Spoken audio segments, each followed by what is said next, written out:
hot take. So I have a hot take for you. My hot take? Well, I think some artists need to put a little more energy in their live set. Overly complicated tracks are things that kind of ruin a track for me. Don't stick to any kind of genre label. Future bass is the worst music genre ever created. Barber Beats was the original vaporwave. Fuck General MIDI Choir, it's all bad. Bruh. Worst album artwork I've ever seen is Green Day's Father of All Motherfuckers, probably. I find new music often, and I usually illegally download it. Stuff that sounds good. Sampleless vaporwave is still vaporwave, buddy.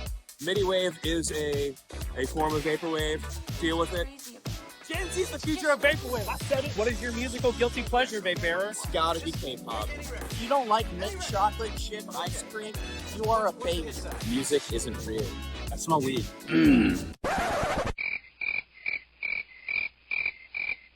I'm Dan Mason. This is Vape Eric. This is FM Skyline. This is Mesh. Yo, this is Groovy Kaiju. This is Christ. You're listening to Hot Takes. That's the one. Don't touch my records.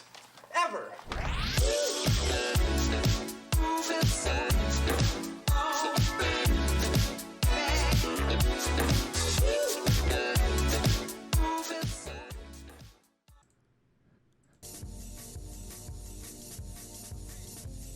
That was the hand motion. Oh, hello. Hi, guys. Welcome to Hot Takes. My name is Skeleton Lipstick, and with me is young SHIRO. Hot Takes is a vaporwave Twitch show where we discuss, well, vaporwave and other music opinions. There's no bad opinions on Hot Takes, but we try not to punch down. And we have a nice time here, and we bring on somebody from the scene who's our friend and get to know them a little bit better. And, of course, the chat is very involved in this as well, and we appreciate you guys letting out any questions that you can come up with for our guest. And aside from that, is that good? Good job? That's perfect. Thank you guys for All right. tuning in. Thank you, Chris, for doing our intro. Can't have people hearing my voice at the beginning of every podcast episode. Welcome, regulars. Welcome, new folks. I see some awesome faces in chat. Very, very glad to see you all here again, especially since we only gave you a week-long break.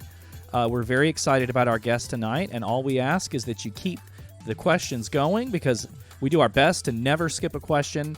Thank you always to our mods who help us keep us in touch with what questions are pinned, so we never ever skip one.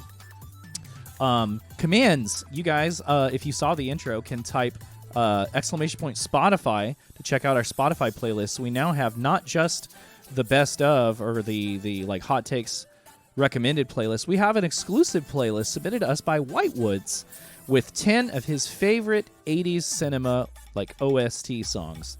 So check that out. Thanks, Lux, for the exclamation point Discord.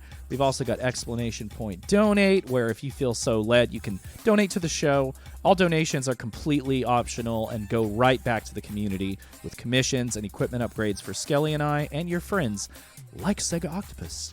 You can also type in follow to follow the show, or you can type in Skelly and SHIRO. If you like any one of us particularly, you can follow us on our socials as well. Keep us in the loop about volume levels, if the music's too loud, if Skelly's too loud, if I'm too quiet, etc. And I'm going to get started with a couple recommendations. I don't have any Vaporwave recommendations tonight, guys. I'm sorry. And I've been really having a tough time finding good shit within and without. So I hope you'll bear with me. I've been really, really scratching the bottom of the barrel, but I found some good shit to recommend. We're going to start with an album by... It's not an album. It's actually a comp by a label whose name actually, unfortunately, escapes me. But it's called Blunts and Junts. Thank you for the generous donation, Luxury Noise. Blunts and Junts is a really interesting collection of lo-fi house meets like Memphis rap, like lo-fi Memphis rap. So if you like stuff like DJ Sacred, what the fuck is that guy's name? HP Shoddy. Check out Blunts and Junts. If you're a fan of hip-hop or house or just lo-fi music in general, you could call that Vapor adjacent. Definitely recommend checking out that comp. And then on the topic of actual albums, there's a fella named Jordan Anderson who was never super popular in the scene, but he released some work via Illuminated Paths and Elemental 97, a short-lived House and Branks label by my buddy Mael and Devin. So don't recommend you buy the album via this link, but if you want to check out Revolution of Roses by Jordan Anderson, stream it at the very least. It's a beautiful ambient breaks album that's made by somebody that doesn't necessarily make vaporwave, but is active within the scene. So if you're a fan of ambient or just like vibey breakbeat, check out Revolution of Roses. It's got a very like kind of unassuming album cover, but it's a very enjoyable experience, at least in my opinion. Not super long either, very digestible. And then this last one in grand fashion is a bit of a stretch. Want to challenge you guys a little bit. If anybody is a fan of deconstructed club music or just experimental electronic music a la Arca, Fatima Al-Qadiri, or like Ash Kusha, One O Tricks Point Never, definitely recommend an artist that goes by Jacob, but spelled with 3 J's. So like JJ Jacob. Jacob makes what I tried to describe to Vape Error as the Donkey Kong Country soundtrack if it were really sad. So, and it's a little more ambient than that. Don't want to hype it up too much, but Vulnerable Growth by Jacob is just very, very beautiful. A very interesting sound palette that I think you would appreciate, Skelly, since you like kind of darker music. Thank you, Saturn Fu, for the generous donation. Love you guys.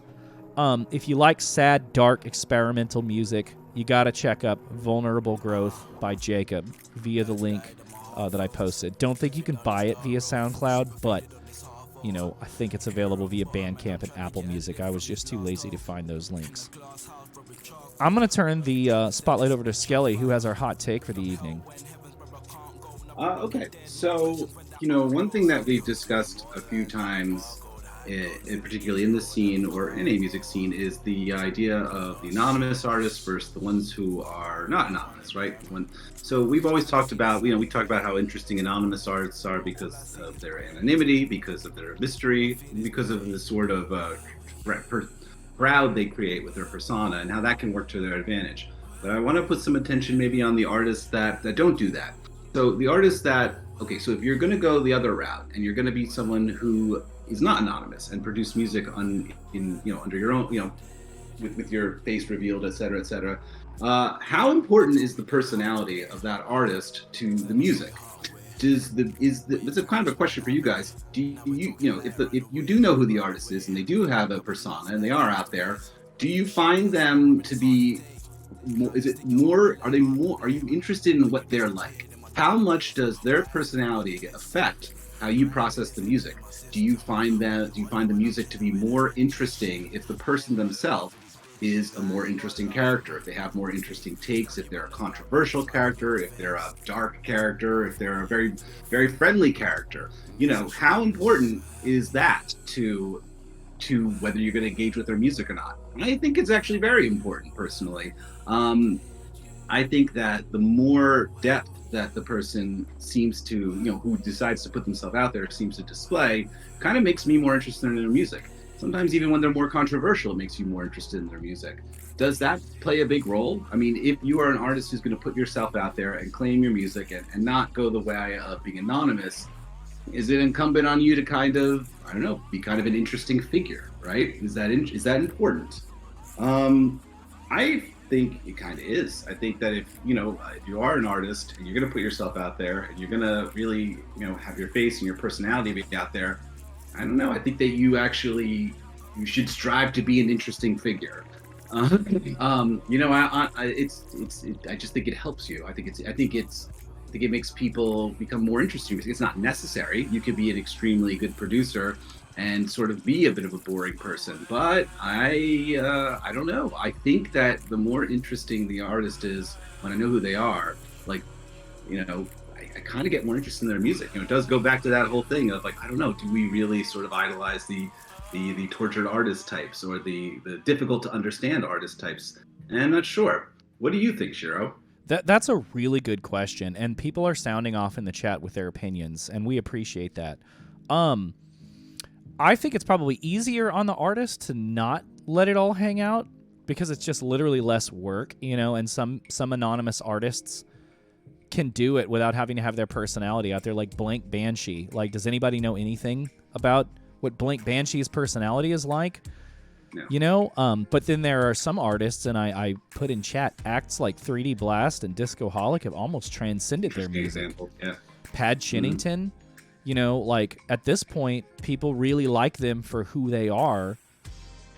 In it, and maybe they don't even care about their music. They just like them as a personality, or maybe that drives engagement with their actual product.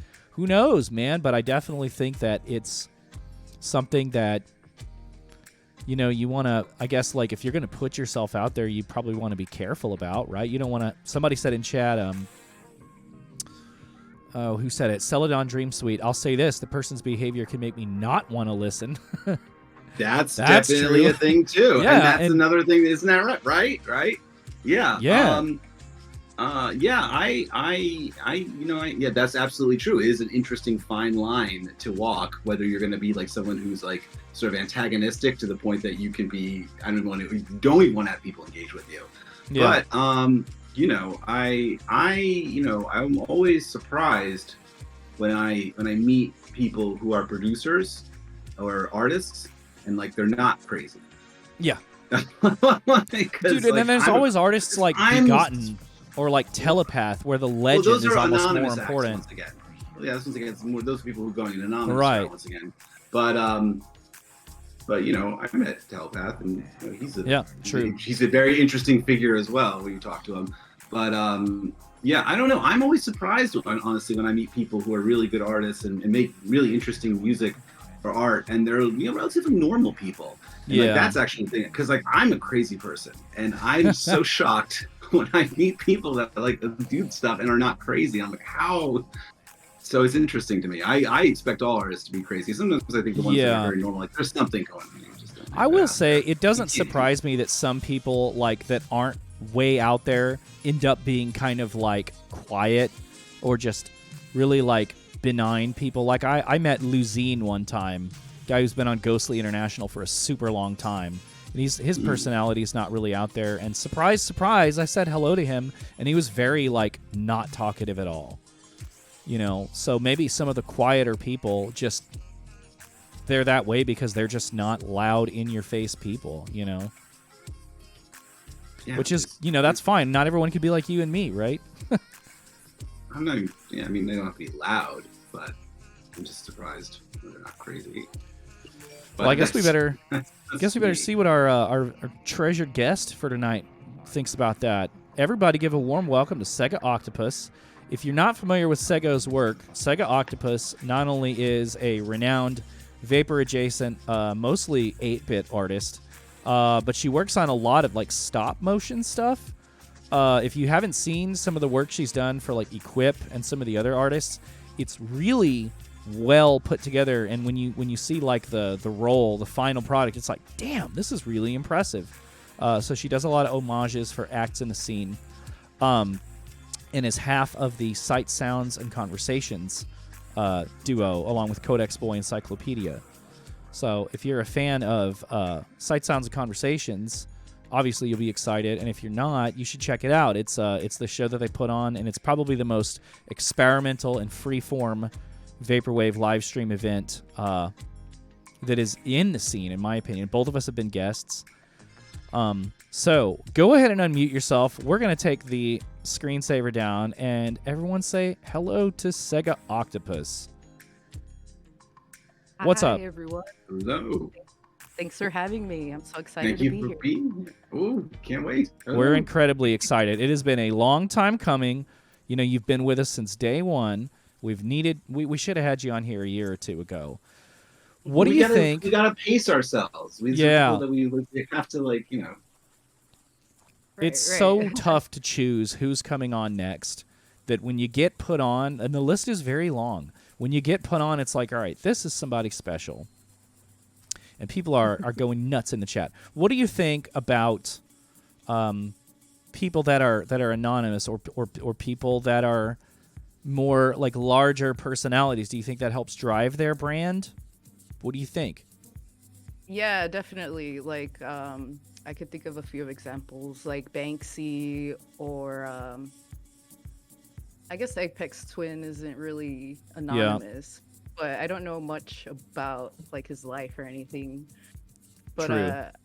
I say, whatever the artist is comfortable with, personally, as you know, I'm kind of quiet, so whenever I am outward, I feel like I'm playing a character a little bit, so that's why I'm kind of in costume and stuff, Hell yeah. Interesting. Yeah. But yeah, I definitely think it's very hard for me to separate the artist from the art. It's just, it goes hand in hand. Like a big example of somebody who I did like their music a lot, but now it's a little different because of the things that he has said recently, and a big example is Kanye West. I'll just put it out there. Hot takes from the goddamn jump.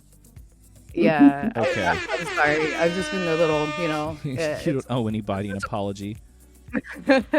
I'm a little disappointed in him in general in that, and I don't listen to his music very much anymore. So it definitely affects who that person is with their music, and I don't think it's very hard to separate those two things, because then I think about the person, Yeah.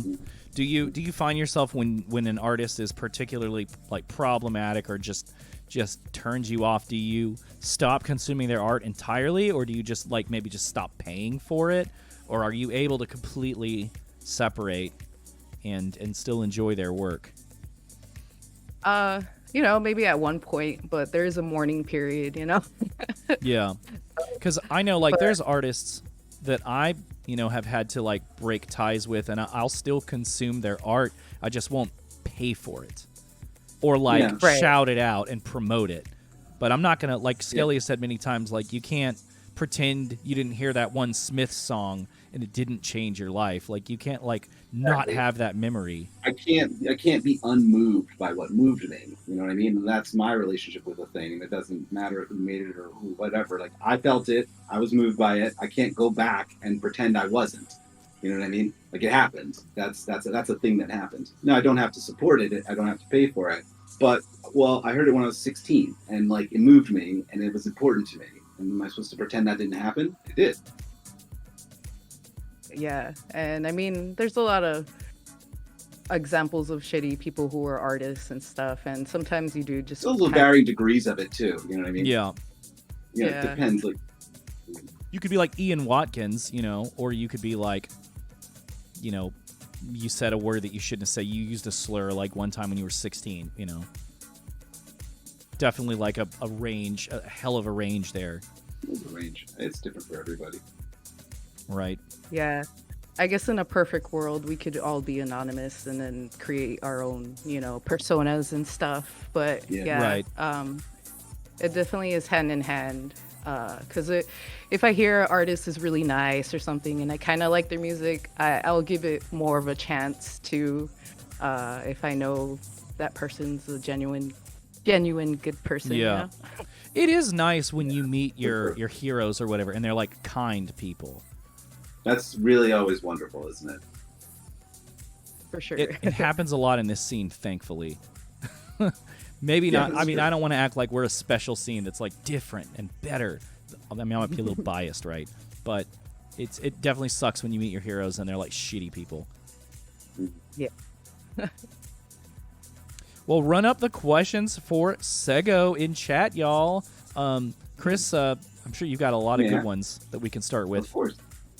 Okay, so first thing I have to ask you, there's actually a few questions I have to ask you. I guess I got to start early, which is, when did you start really making art? What drew you to it?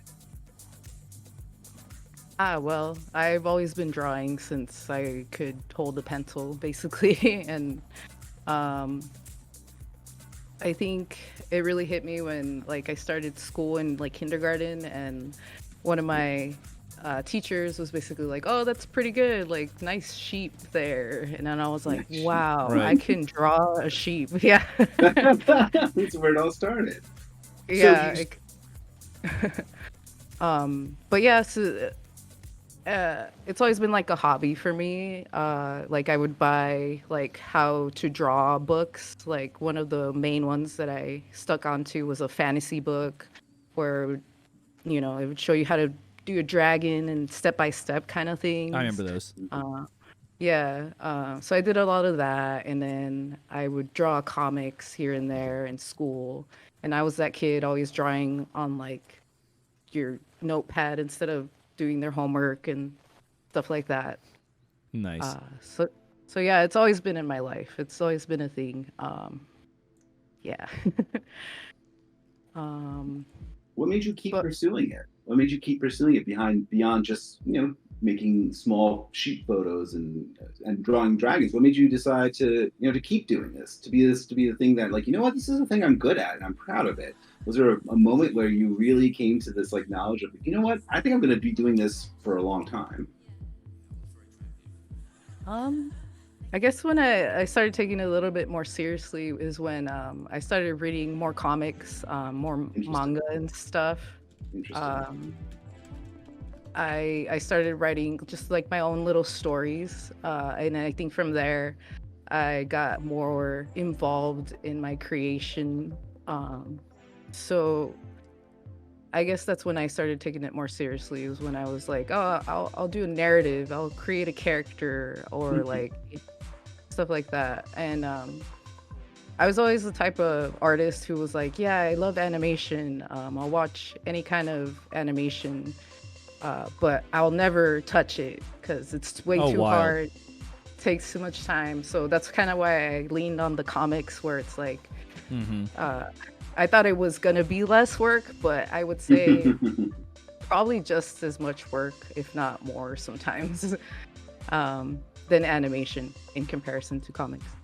But I think doing the comics for a while wasn't as satisfying for me, and I slowly started like rotoscoping stuff for animation, and that's where it kind of led me into what I'm doing now. And I'm trying to well, right now I'm actually working on a music video. Sick. Which Wow. it's just taking me a long time to, you know, do I it. imagine. Yeah. But that's my goal. Eventually creating a link with what I'm doing illustratively, and then hopefully being able to animate it. Yeah. I think a good example I can share with you guys, I don't know if you guys have seen Bonnie-chan's new video. It's an animated video she did with like Toby Fox. I put it in the Equip Discord, but Okay. Wait, hold on. She did the cover art for Equip's Curse Breaker. Oh, she did. Okay. Gaiden. Yeah. I'm so bad at So- remembering names, so thank you for clarifying that. Yeah. Anyway, I love her artwork, but she was able to make this video, and it was really beautiful. And I was like, this is what I want to do for my Damn. life. So if you guys are curious, I don't know, maybe I could post the link of it. Yeah, please do blow Would up the love chat to. You with would links. post a link, right? That'd be great. I was trying to Google it right now, but if you could post a link, would love that. So We you're very are- much into rotoscoping. What made you decide to get into the rotoscoping? So I don't have any kind of animation background besides like character design. So I thought it would be an easy way to, again, here goes like my kind of laziness kind of guiding me through my life. Let's call it efficiency. Yeah, efficiency. But here, I'm gonna post this real quick. So rotoscoping is basically tracing over like a video type of thing.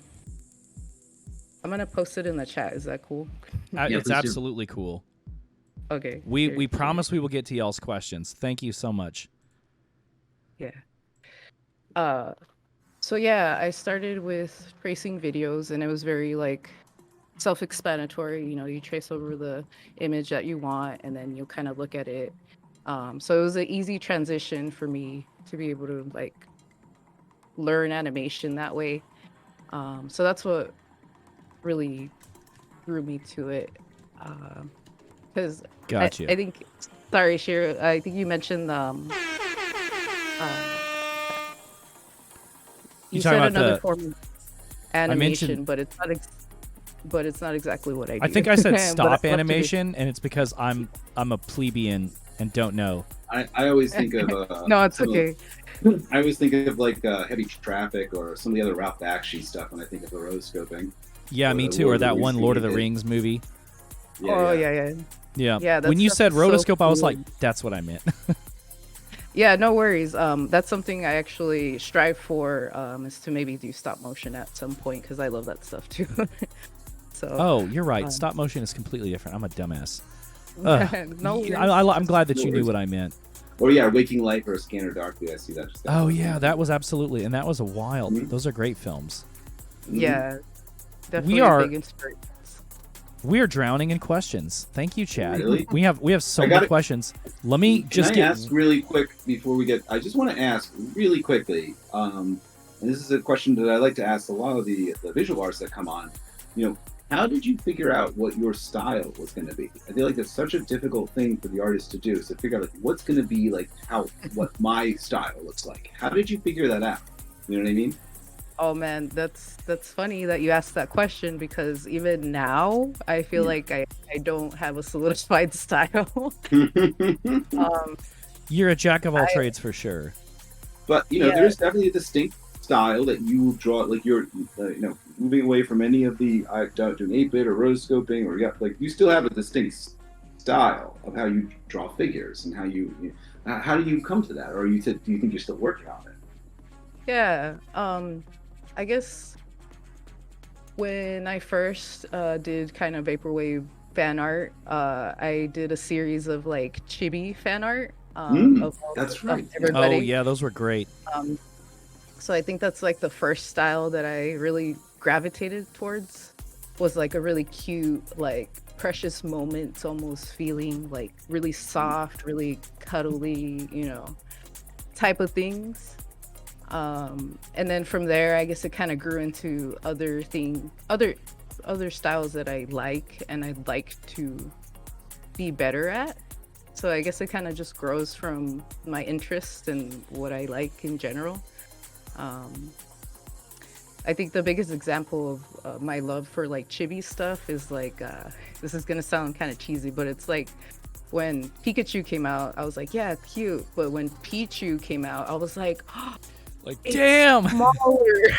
Yeah, it's perfect proportions, like big head, small body. I don't know. For some reason, that kind of stuff really attracts me. So, yeah. Let me get a chat question or two out of the way, Chris. Yeah, please. Oh, you can do it now, Ashburn it's fine. Inks from way back. Ashburn Inks, how do you deal with burnout when you've drawn your whole life?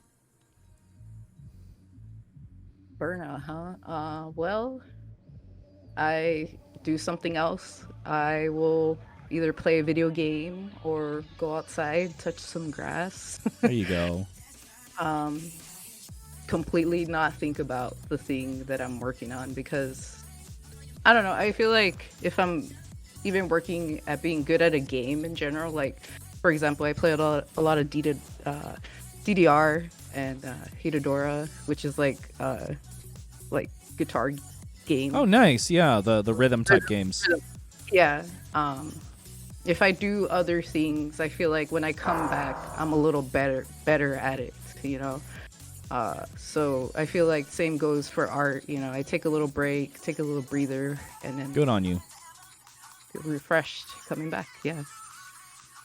I know sometimes I get so in the focus mode, and I'm not an artist. I mean, I was a long time ago, but sometimes I get in the zone, and like if something's not going right, it's like, no, I must concentrate on it until it gets good. But it doesn't work. It doesn't work that way. No, yeah. I've been there a lot too, where I'm like, I just want to get this done, and sometimes you end up messing things up rather than making it good. So That's my Soft best Replica has a advice. really good question. Wants to crack open the AI question. Pros versus cons of emergent AI as it relates to visual art and art as an actual occupation. What do you think about AI, Sego? Oh boy, I knew this question was gonna arise at some point. Right. So, God, it takes a little different, probably from a lot of y'all, maybe a little bit on the internet. So I'm not against AI at all. Like, I think it's a great tool for us to be able to use. When Skelly posted a bunch of pictures of him and his significant other, like using, remember when everyone was doing all I this do AI? remember that, yeah. Yeah. Skelly did some, and then I stole them back, and then Yeah, I love what you did. oh, thanks. Yeah, I basically, regurgitated that. And if it wasn't for the AI already kind of doing like half the work for me, I wouldn't have been able to capture what I did, So I think it's a great tool for us to be able to use. On the other side, I could see why artists that, already have a foot in the door and make money off their art are, concerned about their art getting ripped off. Yeah. I just don't see where they might lose clients, but to be honest, AI is not all there yet. Like, they can't do everything. Like, Yeah, they it's definitely still don't do gonna be- hands very well. Yeah, that's a big thing. But even if they did, I just think the human aspect of it is never gonna go away, and I don't think people should be as worried as they are about it. They make it sound like how when the printing press was invented, and then like all of a sudden like calligraphers aren't going to be a job or something. No, calligraphers. Ooh. Spittin'. Yeah. But yeah, I think it's just a great tool, honestly, and we should be friends with AI because like along the line when they're gonna grow up, we're just gonna have to live alongside So like them. a labor-saving device. Like, we're not mad at people for using dishwashers, is what you're saying. Yeah, exactly. It's a certain degree of that. Obviously, it's a little more complicated, but Yeah. Well, yeah, King Quartz has a really good follow-up question, and then I'll turn it back over to the doctor. He says, should people be able to profit and sell AI art as if it's their own? Does sending a unique prompt into a computer constitute making art? I don't think people should be able to profit, but I mean, good on them if they can, Right. That's pretty impressive. Well, like, supposedly selling there's already been a couple people that have, like, said that they made something and it, like, the lie detector test determined that was a lie. Like, it was AI, Yeah. I think fair game, honestly, on that. It's a little bit of a cheat, because Yeah. I like to get my hands into my work and be like, yeah, I put the effort in for that. But, if you can manage to sell someone something like that, then cool. You had a good idea to begin with, maybe, you appealed to somebody. So I'm not going to say it's completely ethical, but we live in America, so capitalism, It's a complex issue, is it not? Chris, I'm sure you got a heater that you're thinking of right now. Yeah, I just kind of want to know how you got involved with Vaporwave. How did you discover it? How did you how did you decide you wanted to get involved with the community? Yeah, so actually, I will admit, it was mostly Manny that kind of got me into it. Shout out Codex. Shout out Yeah, Codex, yeah. Codex had a few friends that just, he was like, hey, maybe you can make art for them. And then I started making friends with them and, slowly trickle them into getting to know all of y'all. And I mean, I do got to give him a little bit of credit because he was the one who encouraged me to do some of the chibi art and stuff and be like, hey, fuck it. I'm sure people will love your portraits and stuff. And at the time I was really insecure about it. So I'm really glad that he gave me that little push. As that's we so all need nice. sometimes. Yeah. He's a great cheerleader for sure. For sure, absolutely invaluable human being. That's amazing. So he got you involved in it. He made you, and then you started just kind of once you were involved in it, you sort of just started becoming more enamored with it, I guess. And then you started discovering some of like the music and everything involved with vaporwave and the artists themselves at this point. Very interesting. Yeah. It turned out I turned out to talk to everyone more than he did eventually. So How funny. You talked more than Codex? What? Just a little bit. I guess online, he keeps himself a little bit. True. Vaporwave's an It's all, interesting if you're thing. listening, Codex, Sort it's of all absorbs love. in the right people. Well, what were some of your favorite, like, earlier experiences with Vaporwave? Do you have any favorite acts or, like, specific stories you want to share? Oh yeah. Well, I got to see Equip before the pandemic happened. Fuck yeah, Equip. Me too. Which is highlight of one of my highlights there. Puts on a damn good show. Yeah, it was great. He put on a great show. Because I haven't been able to go to to an Electronicon yet.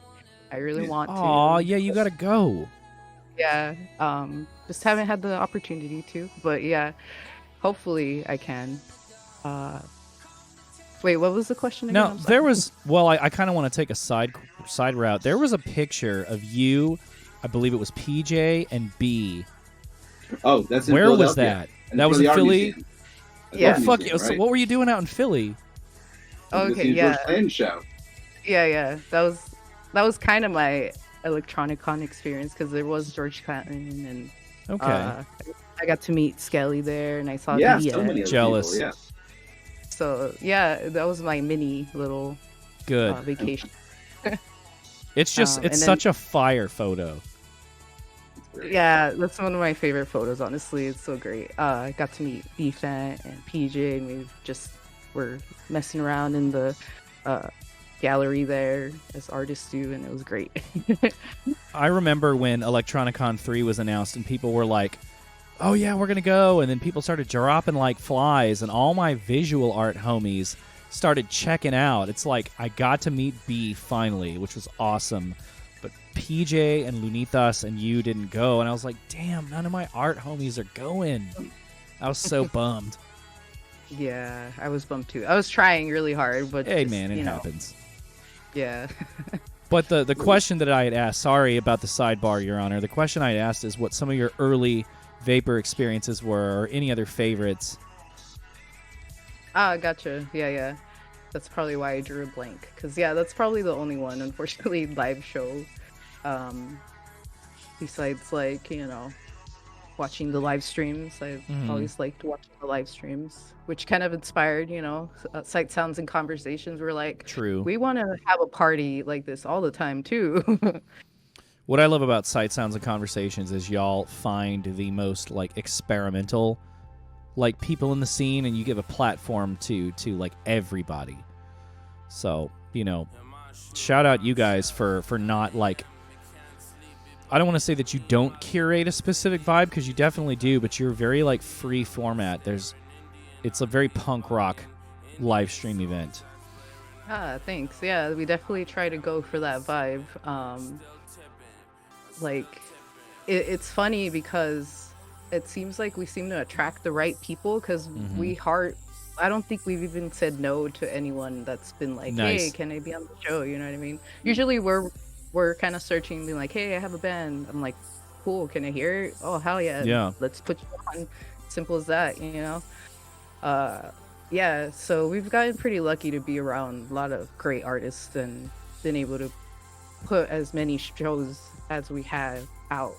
And I think you might be one of the only live stream events that does, like, let's see, you guys have had, like, music videos. You've had, like, people's, like, visual art where you just showcased people's visual art, Like, most of the time, let's be honest, it's interviews and live sets, right? Yeah. Or Yeah. you guys are Yeah, very, like, free format. Definitely trying to keep the variety show aspect a little more open now too. So yeah, we have the the gallery, which is just like digital kind of walkthrough. Yeah. And then the interviews. We also have animations from That's a few people that do that.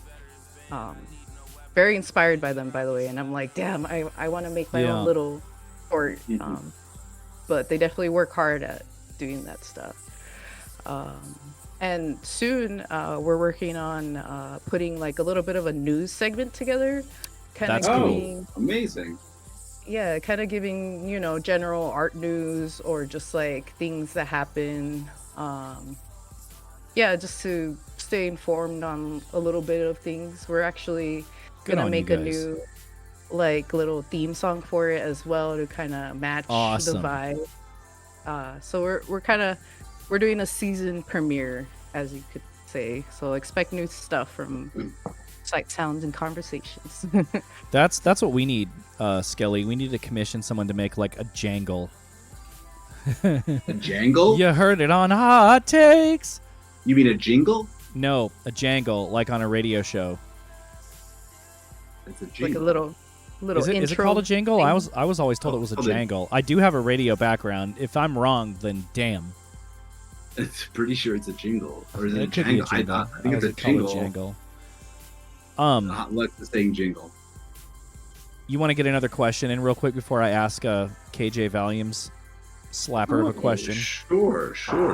What does making art do for you?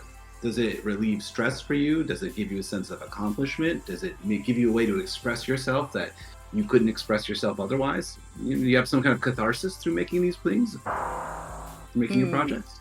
Particularly like the comics you've done. Like I have a few. Like Nega Sega. Like Nega Sega. Yeah.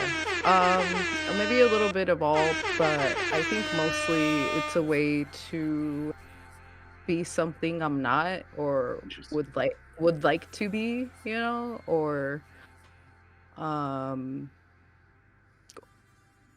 don't know. It's kind of interesting. Because I do feel pretty fulfilled once I finish something. I'm like, yeah, it's done. I can see it and it's there. But also, like there could be easier things I could do to just pass the time. Like playing video games is much easier. But for some reason, my brain wants to. I guess maybe it's my hand too that I want to tactfully. Feel that I'm drawing or creating something new. I don't know if this is like maybe related to it, but in Toy Story and the toys like just become the toys again when no one's around, the toys like they come alive, right? Come and to no life, one knows. I kind of have like, or just like imagine that my drawings are kind of living in their own world after the fact I created them or something like that. I love that. Yeah, so that, I don't know, that kind of idea entertains me a lot. So maybe it's mostly just the fact of creation itself. I'm like, yeah, that thing exists now. That's cool. Imagination, very, very childlike for sure. I always wondered if Nega Sega was kind of autobiographical. A little bit, yeah, for sure. Yeah. It's hard for me to not put myself in my work, for sure. Right. Absolutely. All right. I'm sorry, I didn't mean to cut you off. How rude of me. There is a very appropriate question that somebody asked that kind of dovetails with what we talked about, so I wanted to get it in really quick. And DJ Projects wanted to ask what your favorite avatar that you drew for the scene was, if you had one. Oh, like, what specifically were we referring to? That's a good question. DJ Project asked the question. I imagine they're probably referring to like people that you've done work for, or like you did Equip, you did some other chibi people. They said artist. What does that mean? Yeah, okay. So your favorite avatar that you did of an artist in the scene, music artist. They just clarified. I think one of my favorites that came out was when I did. I'm sorry. Sorry. What's his name?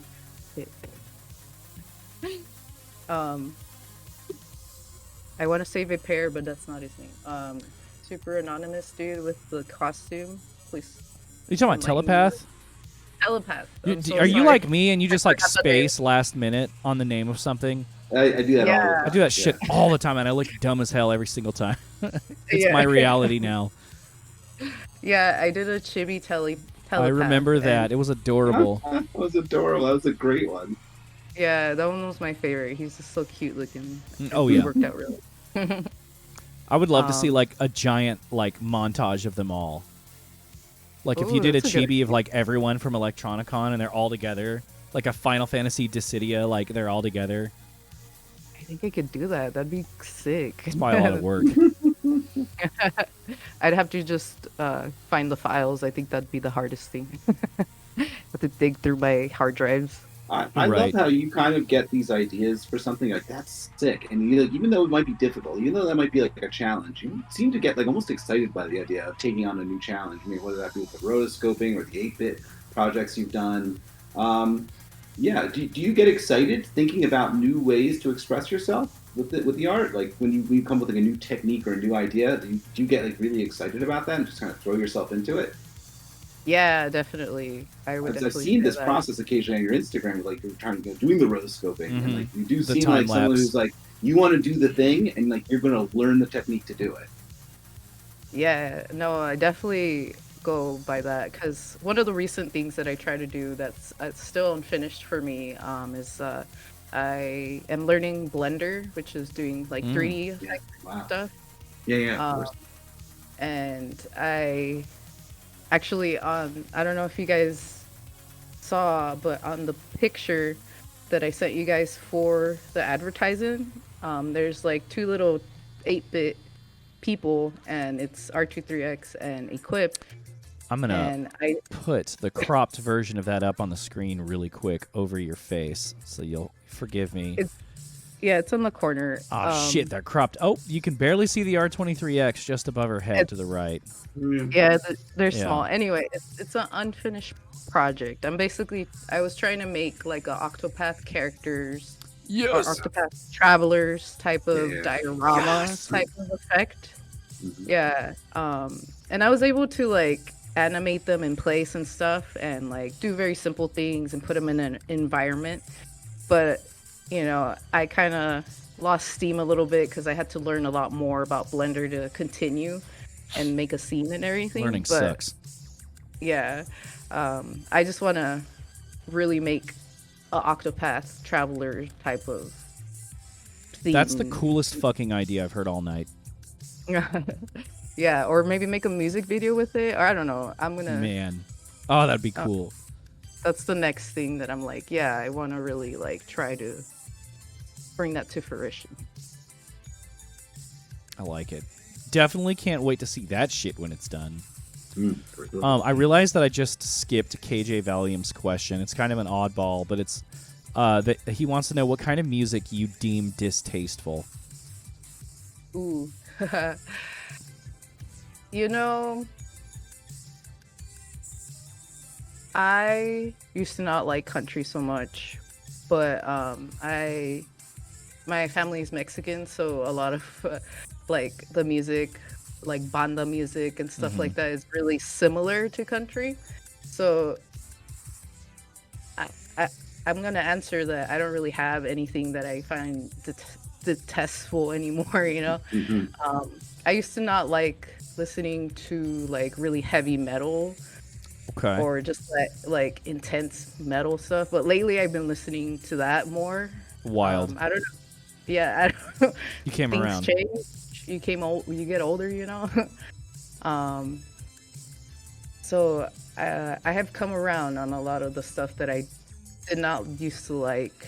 But maybe like stuff like Sugar Ray and like I don't know, cheesy crap like that. Maybe I'm just like, nah, I'll pass on that. You're like the third act that we've had on that's like mentioned Sugar Ray during the show. I never would have. Yeah, I know, right? It's so funny how Sugar Ray keeps. I mean, like we talked about how I actually kind of didn't like it when I was growing up, but kind of came around to it. Meanwhile, Chris always plays this one Gin Blossoms song that I can't stand, but he loves it. Gin Blossoms are so much Allison better. Road. Yeah, that song's great. That whole album's great. It's not a New bad Musical song. Taste It's is just great. the guy sounds like he can't catch his breath the entire time. Yeah, that's true. He can't catch his breath. He doesn't know what to do. He's lost. He's lost in thought. I love the Gin Blossoms. I don't even think that we should mention the Gin Blossoms in the same sentence as Sugar Ray. Personally, that's just They're definitely. I was the only reason. Oh, thank you for the donation, Caspero Town. The only reason I brought it up was because we both have like things that like we just enjoy. Well, yeah, all right. I guess I don't have to justify it. You don't. I was amused. I like that. I like your take. Thank you. They're ripping me apart for not being a Cranberries fan in the chat, so I'm sure You're not a Cranberries fan, huh? Didn't know that one. That sucks. I love the Cranberries. I'm not going to act like I have any objective opinion on it. You like some sounds and you don't like some others, and that's okay. Not manly enough for you guys, like, huh? Not manly enough. You know, what, Sego? Oh, I was just gonna say I recently did a Cranberries song on karaoke when I gotta be playing. Which song did you do? Well, Zombie. Okay. I was gonna be Zombie, of course. Oh my God, Molo says I'm canceled. I'm sorry, I'm gonna interject, but I came up with please. a couple bands that I really don't like. I would say like Imagine Dragons. Okay. Imagine that. Yeah, Avenged Centerfold. Probably. Did you just say Avenged Centerfold? Avenged Centerfold? I'll take it. Yeah. Somebody put that in the band names chat in the Discord. There was one more. Oh, you know what? I was gonna say Nickelback, but you know they've grown on it just a little bit. Right. But those three bands, yeah, that's no for me. That's a no from me, dog. Yeah. Is there any really big no for you band, Isaac? Just like Insane Clown Posse. Oh, okay. I'm sorry, man. That's a shame. I just can't. I think that's a band that we were talking about how personality plays a role in whether you're interested in a band. Oh, or yeah, not. for And that's sure. a band where personality definitely plays a role in why I'm interested in them. It's like absolutely a whole fascinating subculture associated with that. Like I would never in my life listen to Insane Clown Posse if it wasn't for the fact that there's a giant, strange, long-running subculture associated with them. So it's like, well, I can't ignore it. Yeah. yeah. I'm not going to act like it's like not good music. It's just I really don't like it. Not saying I liked it. I'm just saying that it does draw me to it, and I get interested in what's going on. I am like, all right, I guess I will listen to this a little bit. It seems to be a few characters here, and they have a whole. Anyway, right. What else do you want to talk about? Let's keep going. Well, Molo has some really great Clown questions Posse. in chat, but if you have a couple more you want to get in before we get Molo's questions in, a couple more I want to get in before we get Molo's questions in. Okay, let's do it. Oh yeah, okay. What is your biggest source of inspiration for when you make these things? I understand that you're definitely always like picking artists or you're getting commissioned for work, but is there a particular artist that you look at that you say, when I see something by them or I go and revisit their work, it just gets me inspired and I want to go and I want to start making my own thing, Yeah, there's a lot of people who do that for me. And actually, recently I would say Kali Uchis. Like, I just love her stuff. Yeah. She's so beautiful. All her like art stuff, all like the direction she goes in, all great, all awesome.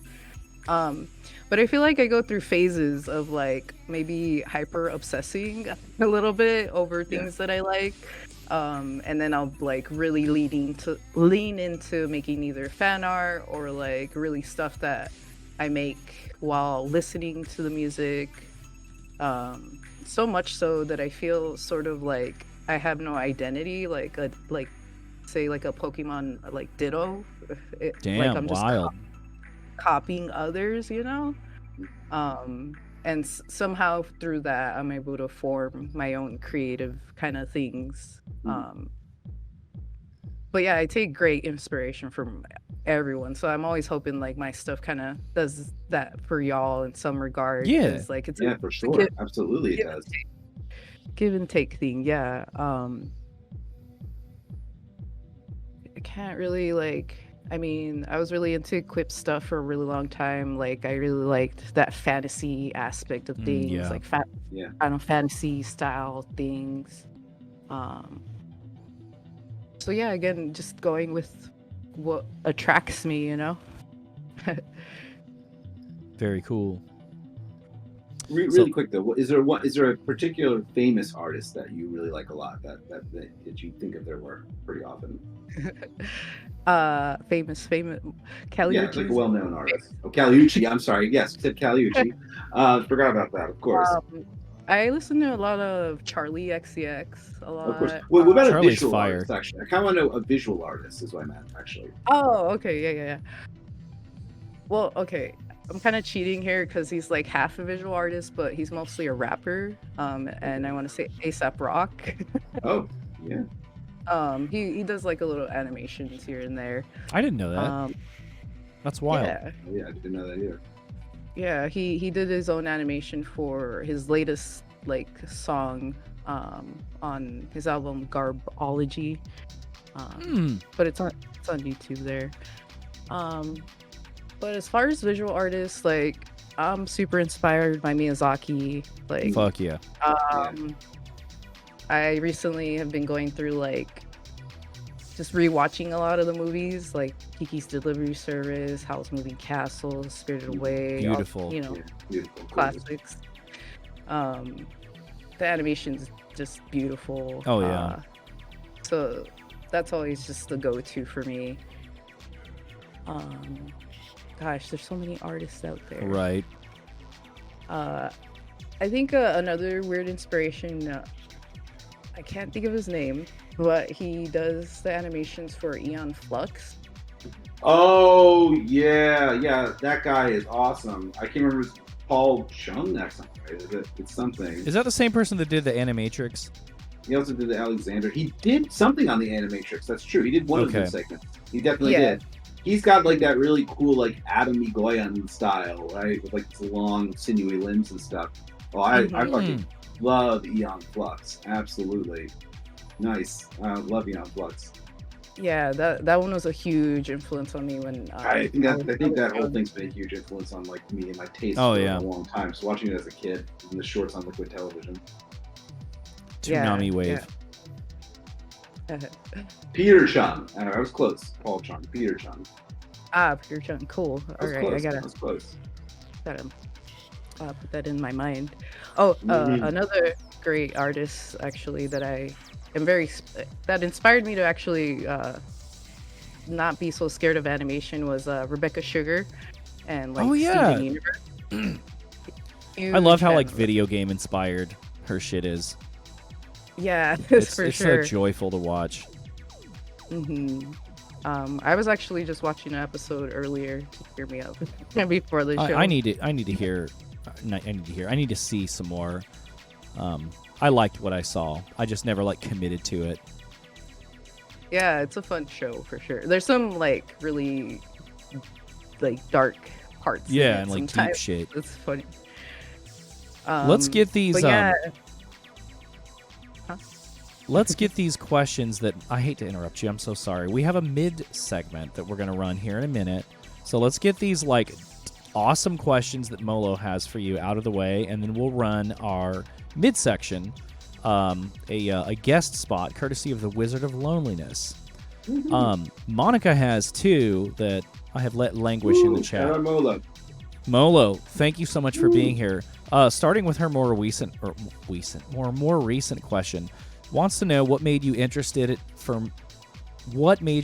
in making art for people in the vaporwave scene. How did you get into this space? What other spaces have you been interested in, and why?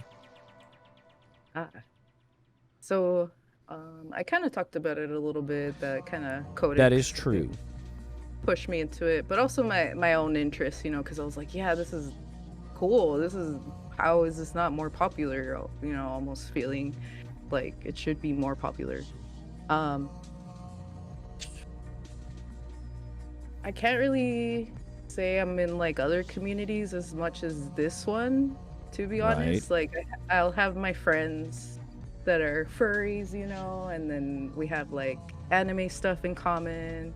Sick. And that's probably the other group that I'm in. Is like people who spend time going to cons, like anime cons.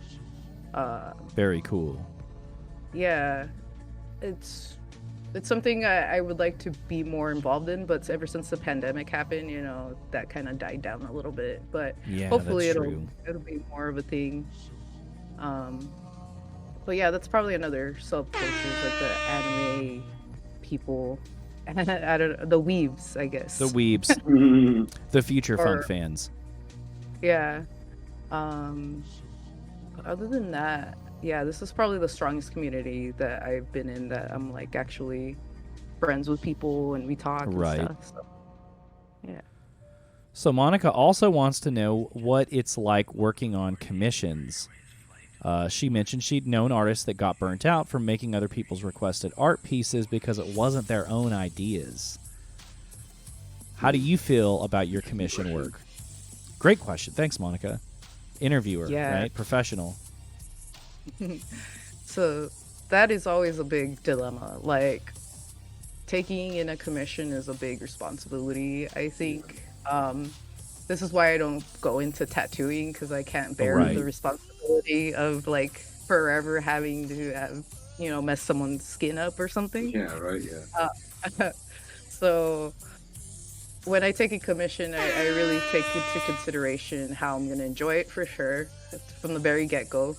And of course, I've had some times where I'm like, oh, I just want to get through this and finish it. Right. So I try to be very honest with my client from the get-go. I've never had to turn away anyone, but if I had to, I'd probably do it because I felt like I would get burnt out, or I wouldn't be able to successfully do sort of the vision the person wants, to avoid that. But Gotcha. when I have gotten to a point where I'm like, oh man, this sucks, or the person's not gonna like it or something, you know, I always just take a break, or even message the person. I'm like, hey man, can you give me another day if I need it or whatever. But I always just take into consideration that usually they're probably going to be happy, and it's just things that I see myself that I'm not satisfied with. Oh, yeah. You're always going to be more critical of your own work. Yeah, so sometimes it's that more than like not, or how should I explain it? Like, sometimes it's more me than like what is actually what I'm producing. I got you. Well, y'all, we're going to go ahead and run our midsection. We've got a video courtesy of the Wizard of Loneliness, a former guest on the show, where he's going to tell y'all about some recent Vapor faves and a couple of hot takes. Special shout out to Lux for the help in editing this video. So, we will be back in about 5-6 minutes. Enjoy. I'm gonna try and do this all together, one cut based on all the junk I didn't memorize but just have on the top of my little dome for you fools at Hot Takes. I'm not even here. I pre-recorded this. Here's what's gonna happen. Album's there, my thoughts here, and then that's it. Maybe a hot take at the end. First album. This one gets a juicy recommend. Juicy. This is on Business Casual. Came out April 21st by Limousine, called Dusty Roads.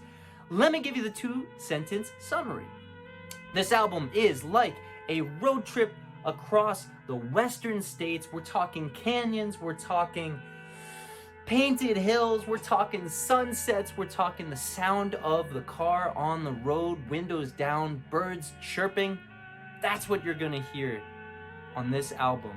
Yeah, it might sound like Tumblewave, but Tumblewave was a joke. This album is an homage to the genres of garage rock, psychedelic, western, and country, and it's done in a curated way that really feels like only Limousine could have done it that way. It's tasteful, it's artistic, and it has that kind of Omega Mall X Mall Soft feel brought to it that it just works. It's on tape, go buy it. Second album, it's in Japanese and it's on Sunset Grid. This one came out in, I want to say April 16th. You're gonna have to check it. Here's what it looks like. The album is classic Vapor through and through. All the song titles are in Japanese. All of the samples are very long. We're talking like 64 beat samples, and then there's just maybe 2 or here's the basic idea. You could have made this album. If you're listening to Hot Takes right now and you make music, you could make this album. Now, does that mean it's bad? No, it doesn't, because in the classic Vapor tradition, it's like the steps are exposed. You can see all the wires hanging out. You can see the order of the effects being used. I hear a filter, then I hear reverb, then I hear the phaser, then I hear maybe another phaser thrown on. It is very bare bones, but it's relaxing as hell. And if you like classic Vapor, this one is worth checking out. I don't know the artist's name. On the bottom of the Sunset Grid album page, it says Zawanan. Who knows if that is how you pronounce it, but there you go. For your perusal, worth your time? Yes. Will it be a classic? No. But it's classic Vapor, and classic Vapor always had that kind of disposable quality to it. So, fits the bill. Last album is called Relax Into Yourself by Marabai. M-A...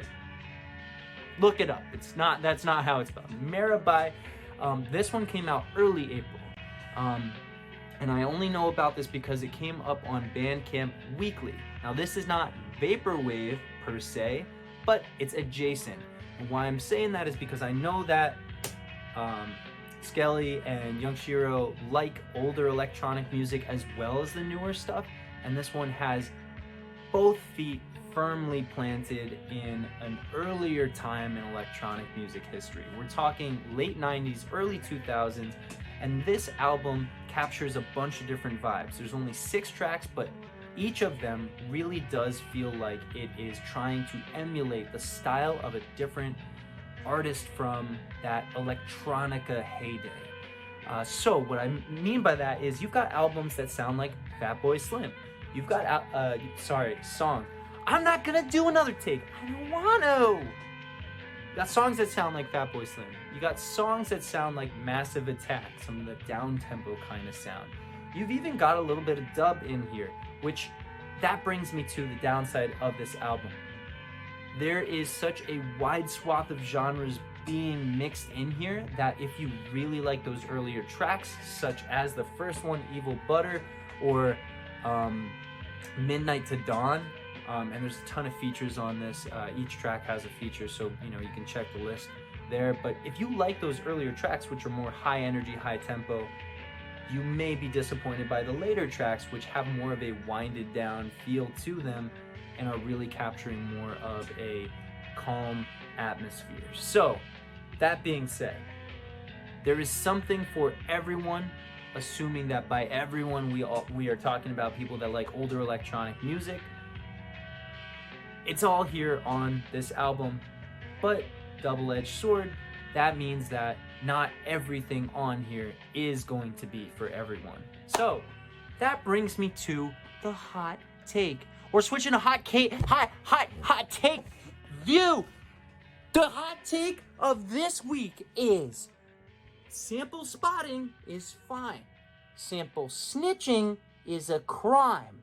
It came to my attention that old take was hot, not so hot, and this ain't called tepid takes, baby. No, so here's a brand new one, fresh out the oven.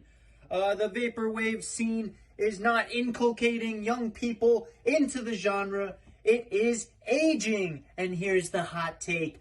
I'm happy about that, because that means there's less for me to keep up with, because I'm an old and so I don't have to think about what 20-year-olds now, he or she did in middle school It's all about me, baby. Just me. And I only have to keep up with numero uno. So, the hot take is Vaporwave is dying, and that's a good thing because I can't keep up forever. Me. The end. Yeah, the Wizard of Loneliness, everybody. Shout out the Wiz for that. Be sure to check out all the albums he recommended. Thank you so much to Lux for linking those in chat. So he had a couple of blistering heaters. I think the last one was pretty tongue-in-cheek because I mentioned to him that we had talked about sample snitching recently on the show. So, he said, if you didn't hear it, that, if Vaporwave is dying, good, because then he doesn't have to keep up with it anymore. But on the, serious side, he mentioned sample snitching, which we talked about briefly last week, which is when, as I told you during the midsection, is when you name samples online and it makes it easier for the algorithm to find people's samples and open them up to possible litigation. You said you have you have an opinion on this, so I'd like to know what you think about sample snitching. It's a little bit of a shame that it has to come to, opening a litigation kind of thing. But I don't know, that does suck in general. For people trying to make creative things. But I feel like if you change it enough, would it still pick it up, Right. But, yeah, So I think it there just is a little bit of general. there's a little bit of an onus on the part of the artist to change it up enough to evade the sample detecting software. Yeah, I think so, a little bit at least. Yeah, I could see why it is important to some people, but if I had it, or if it was a perfect world, I would just not want that to be a thing, because I feel like it squanders creativity in general. It does squash people's desire to be creative because then they could be sued. Yeah, and people should be allowed to mess with other people's music. If AI is messing with art, we should be a little more lenient on using samples. Okay, yeah, that's a pretty good take. At the end of the day, I mean, intellectual property is kind of bullshit. Hot take. Bruh. But bit, yeah, just a little bit. But Skelly, the midsection that Wiz did for us, mentioned he had some thoughts on sample snitching, which we talked about last week. And then he said, if Vaporwave dies, good, because I can't keep up anymore.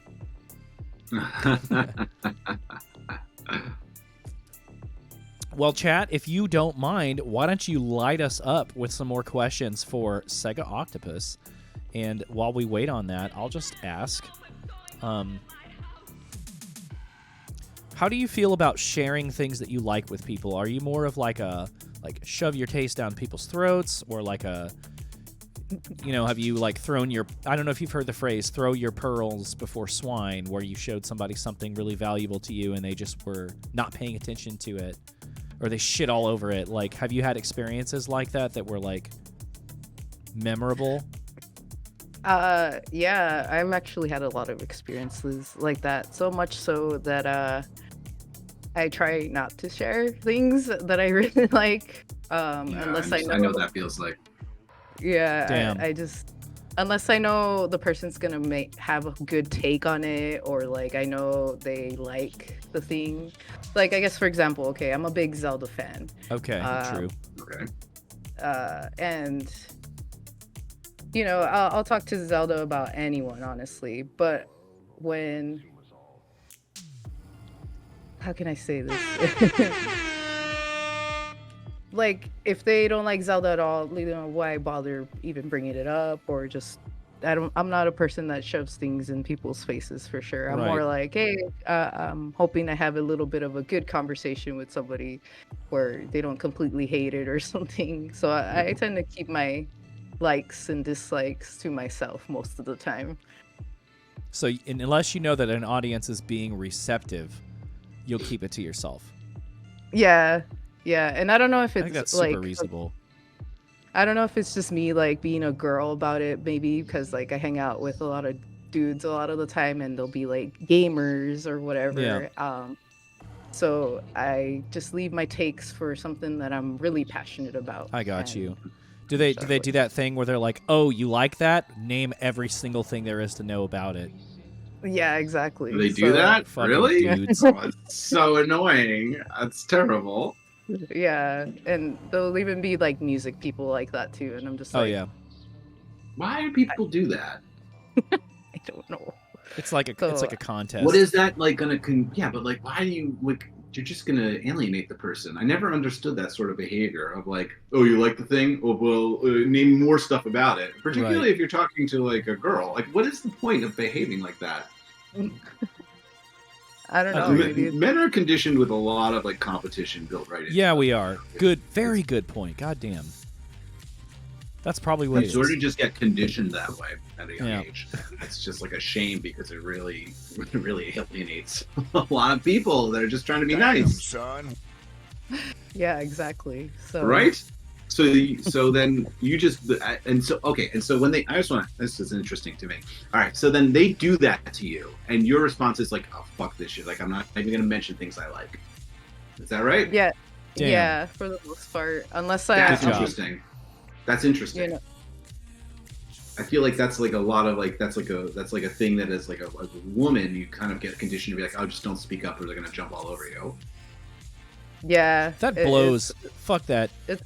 It sucks. But I mean, on the other hand, I'd rather do that rather than be like the guy who gets hated on because he just goes on and on about a thing, and then just like, and then eventually people don't care about it, I guess. But that's why Good I don't point. shove things. So in when you people's speak faces. up, you know it comes like highly regarded. Yeah, because you're willing to stand up for it. Yeah. So if I'm sure about it, then I will say something. But This is a big reason is because you keep hanging around with these guys that keep shoving things in your face. Well, we are drowning in questions from the chat. Thank you for rising to the occasion, y'all. Speaking of gamers, Patch Notes wants to know what your favorite video game is. You did mention The Legend of Zelda.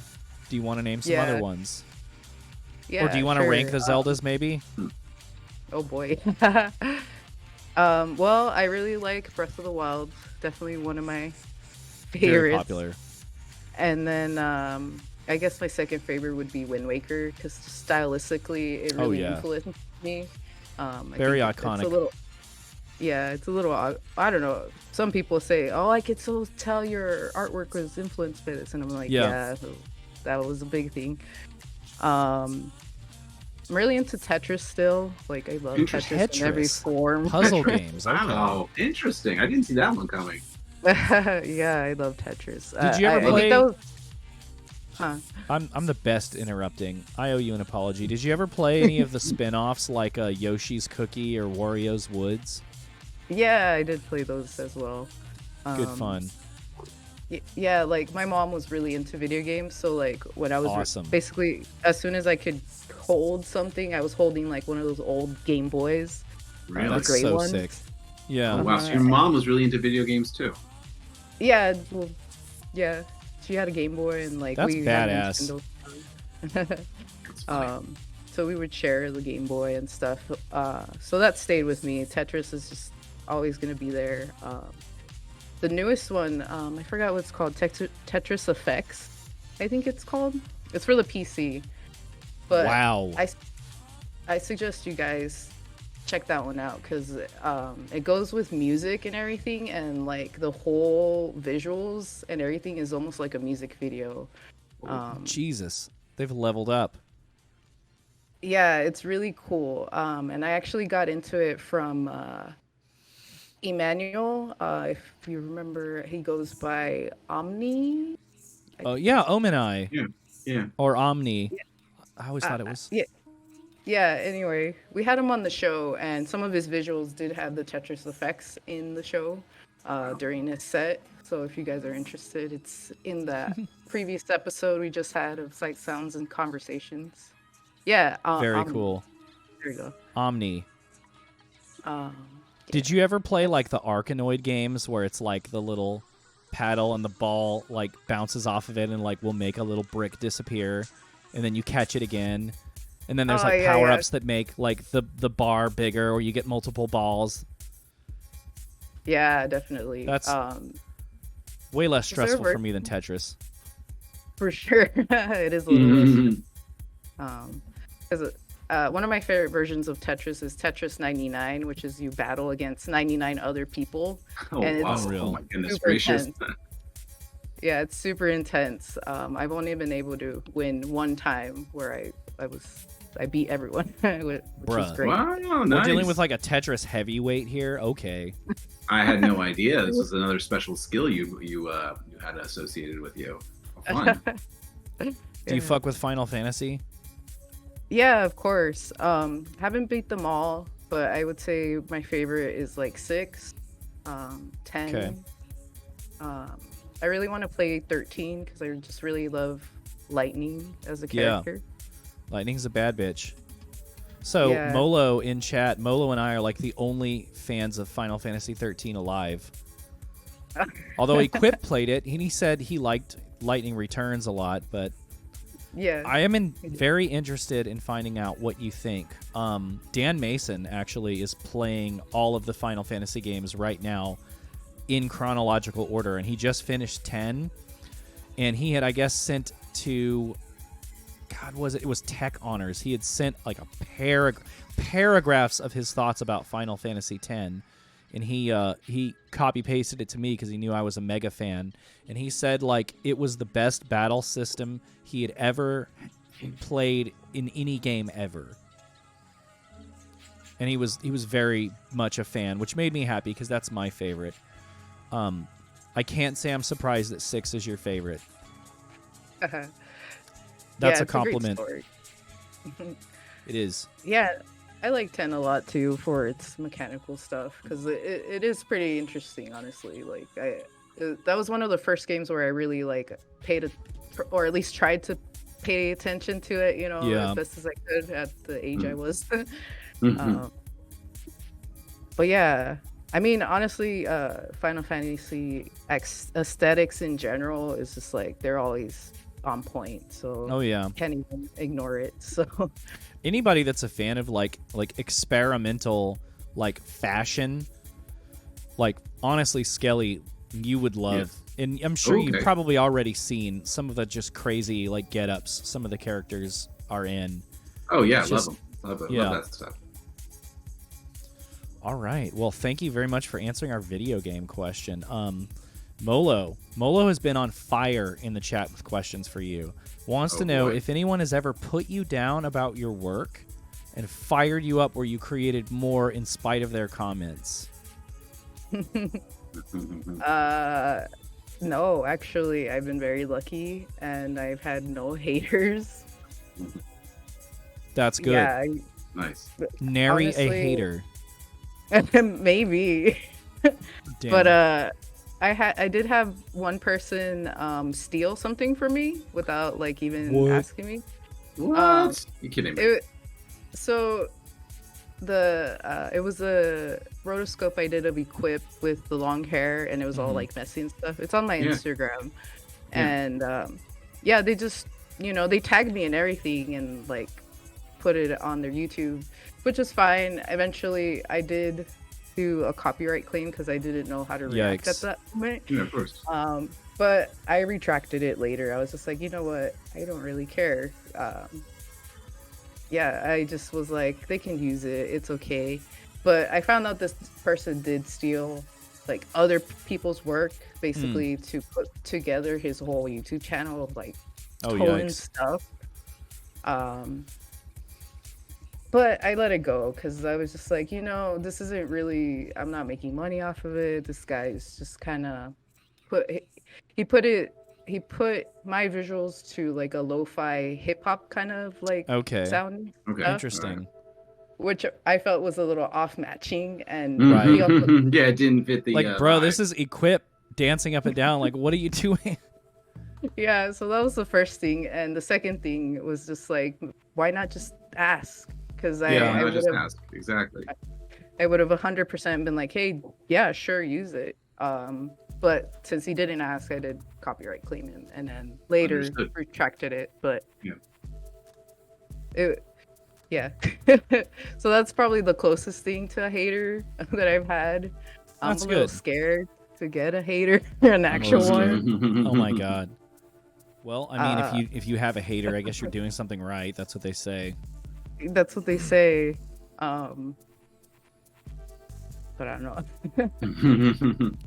Molo had another really good question. She wanted to know if you have an old piece of art that you keep to be reminded how far you've come. Oh, that's interesting. Oh boy. Yeah, I keep all my art. I keep everything since college. Good. So as sad when far as people just delete or like get rid of their art. Yeah, at some point I did like diminish it and like got rid of a bunch of sketches because I was just like, yeah, this is like way too old kind of thing. Yeah. But I try to keep everything. Not because I think, honestly, sometimes I think I should throw it away, but I don't know, like you bring stuff up like this and I'm just like, yeah, it's in my closet, you know, it's in there, it's chilling. And yeah, every time I do bring it out to just, you know, organize and be like, oh yeah, I forgot I did that. Right. So there's a lot of artwork from like my college days, where I do look at that and I'm like, yeah, I shouldn't be so down on myself. I'm doing okay, you know. That's You know, hella I think cool.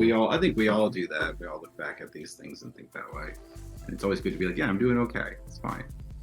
Yeah, so that always helps. Celadon Dream Suite says, what is some of the best vaporwave you've heard lately? Or if you haven't heard something new that you're into, what vaporwave album or artist do you always come back to? A two-parter.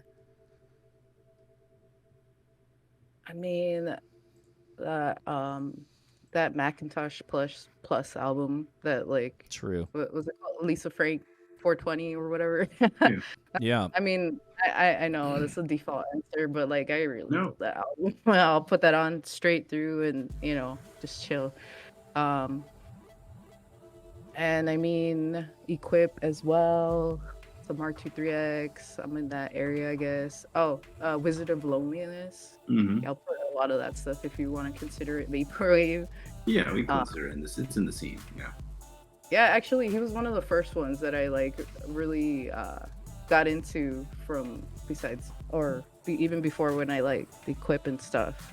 So I really liked his approach versus everyone else's. Yeah. So big fan of him. Vapor's really good. Yeah, boy. Mm-hmm. I mean, you guys Fucking are love a amazing. Vapor show. Oh, you're too kind. Thank you. Too kind. I don't make music, I just mix it. But still. And mix it up with the music makers. Yeah. So I would say some of those artists have really influenced me. Sick. Do you want to get one in really quick, Skelly? Do I want to get one in? Okay. Yeah, let me think for a second here. Let me just ask you this really quick. Let's see, what do I want to ask right now?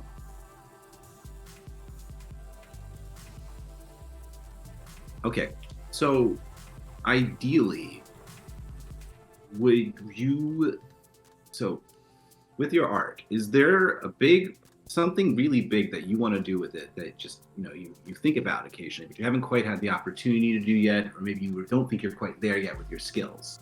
Is there like a big project that like you think about in the back of your mind and you're like, one day I'm going to do this, or one day I'll work with this artist, or one day I'm going to try this medium? Is there something that like, like a really grand thing that you've been having in the back of your mind that you're like, one day I'll get to that point maybe? Yeah, I kind of do. and I don't know how it's gonna look in the end, but I kind of want to be able to one day to make a sort of gorillas project and be like Interesting. the visual component to a music type of thing. It's like a whole lore, sort of like a music. Yeah. Oh, interesting. Yeah, I like that.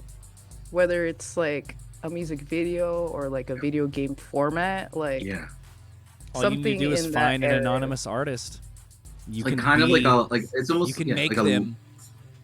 like a long form sort of interpretation of what you do already. Like a long form that has like a music and lore associated with it.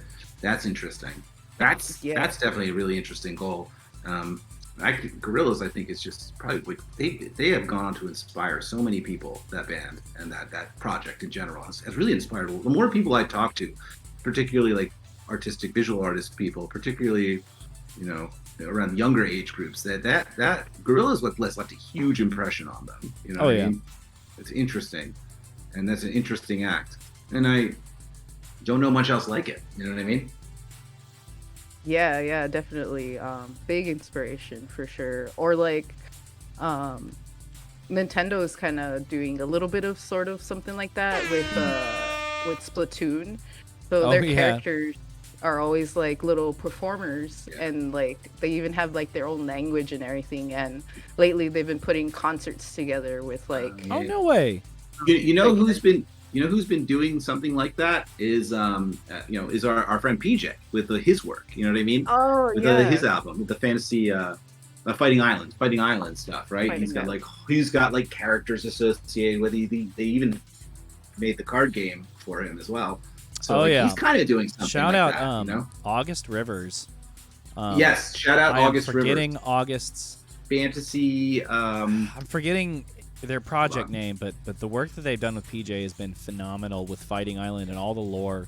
It's so fun watching their like progression and all the different characters and the backstories that they've created on this like upcoming album and that whole game. Yeah, there's like multiple quests and stuff involved. Hex Fantasia is August Rivers' name. Hex Fantasia. Ah, okay, cool. And Fantasy Legend is August Rivers' record label that put out the all the cards and stuff. So I mean, really 100% go check out what's it called? Thank you, Lux. Lux just linked Hex Fantasia. But definitely go check out Fantasy Legend, that record label by August Rivers, because they put out some outstanding releases. They did that Winter Quilt release too, with like the 3 tapes and the tarot cards and stuff. Like, so definitely go check out that record label in general, because they really put a lot of work into their physical releases, and they're really cool. Thanks for linking PJ's Linktree as well. Lux is such an OG. Molo, again, firing off with the questions. Wants to know what your favorite project of all time is that makes you giddy. Wanted to know if she meant your own work or another artist's work. But is there a favorite project of all time? Whether yours or somebody else's that makes you giddy?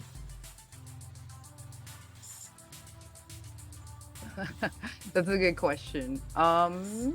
True. Well, I'm actually really excited to like finish this music video. Yeah, excited to see what this looks like. Yeah, it's a noise artist. They go by wow. Crap, I'm so sorry. I'm gonna fudge this up. Arcadia's Jazz Talons, I believe. Arcadia's Jazz Talons.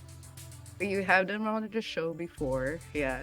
Okay. And it's gonna be an 8-minute video, and that's what I'm really excited about, honestly. And I it's just taking so long that I'm like, I am hoping very soon I could share this, like maybe in the summer. Yeah. And it'll be completed. And I really wish I could share a little more, but there's not a lot that I could like just describe. Oh, here we go. Thank you. Fuck yeah, Lux. Finding all the links. Thank you so much. Where would we be without Lux? yeah, they reached out to me and they were like, "Hey, I have this song. Would you be willing to do a music video?" And that's exactly where I want to go towards. Is like meshing some of my art with some music, because I've always wanted to do music, but I'm not particularly good at it, and or maybe not as brave as y'all are.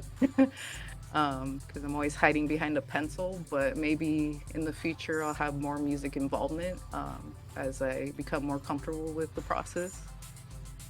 But yeah, in general, I definitely want to move into a more music-oriented thing where I can add stuff to it. Well, the animation certainly kind of helps go down that path. Monica also asks if there was an inspiring moment in your life that made you go home and feel like working on an art piece inspired by it.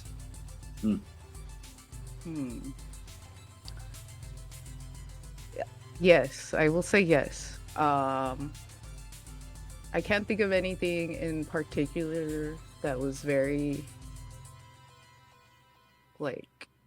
that stuck out in my mind, because I mean, I use my daily life as an inspiration kind of thing, you know. So there's a lot that I'm like, oh, I see it and then I'm like, oh, I want to do this, you know. Right. But I don't know. I'm very prone to playing a video game or watching a playthrough of a video game, and then I'm like, oh yeah, I want to do fan art of it or have a get you all different take excited. on it. Yeah. Sick. So I often see things and just want to regurgitate it. Well, I mean, that's how you get good, right? Pretty much. How you develop a style is by kind of trying to copy something and then it comes out completely different, and now you've made something new.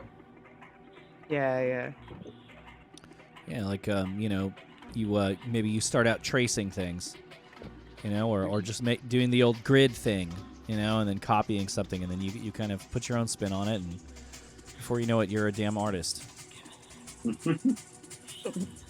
Patch Notes wanted to get back into the rotoscope topic and ask what your favorite rotoscope film is.